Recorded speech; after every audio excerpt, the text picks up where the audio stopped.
10. Mr. William F. Thompson, Harvard Hüquq Məktəbinin dekanı, qulaqlarına inana bilmirdi. Səhv eşitmədim ki, Mr. Barrett.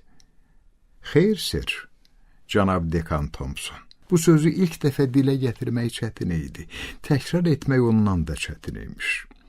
Mənim növbəti ildə tələbə təqaüdünə ehtiyacım var, sir. Doğruda? Elə buna görə mən sizin yanınızdayam, sir. Maliyyə yardımlarını siz təyin edirsiniz, elə deyilmi, dekan Thompson? Elədir, amma çox qəribədir. Sizin atanız, onun daha mənə aidiyyəti yoxdur, sir. Üzr istəyirəm.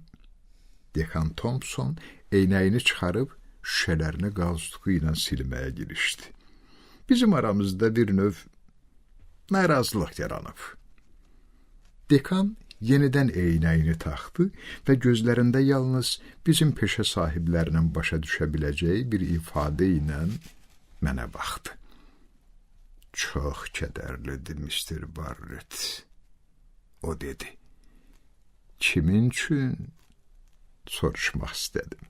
Hiss edirdim ki, ağzımdan vurub geri qaytarmağa hazırlaşır. Amma başqa cavab variantı seçdim. Bəli, sir, dedim. Çox kədərlidir, ancaq məhz buna görə yanınıza gəlmişəm, sir. Gələn ay evlənməyə hazırlaşıram. İkimiz də yay aylarında işləyəcəyik. Sonra Jenny, mənim gələcək arvadım, özəl məktəbdə dərs deyəcək. Yaşayışımıza bəs eləyər, amma təhsil haqqını ödəməyə yox. Sizin təqaüdlər isə kifayət qədər yüksəkdir, dekan Thompson. Ah, hə, elədir. Vəssalam. Nədir? Özünü qanmazlığa qoyur, ya qabağında niyə boyun əydiyimi başa düşə bilmir?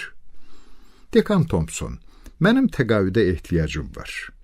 3-cü dəfə təkrar etdim. Mən qəbul olunmuşam, amma bank hesabımda 1 sentim də yoxdur. Hə, belədir. Mr. Thompson avtomatik olaraq təkrar etdi. Amma maliyyə yardımı üçün müraciətlərin vaxtı ötüb. Bu əclaf daha nə istəyir?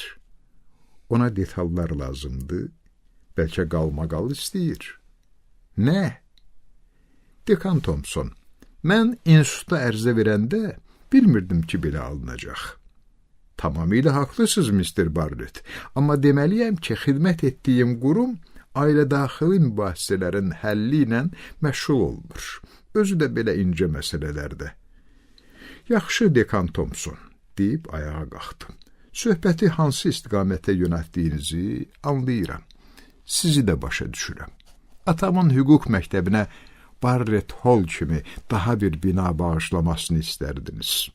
Amma bilin ki, atamın ayaqqabılarını öpmək üçün onun qabağında əyilməyəcəyəm. Otaqdan çıxmaq üçün dönəndə arxamdan dekan Thompsonun donquldadığını eşitdim. Bu ədalətsizlikdir. Yeganə məsələ idi ki, onunla 100% razı idim.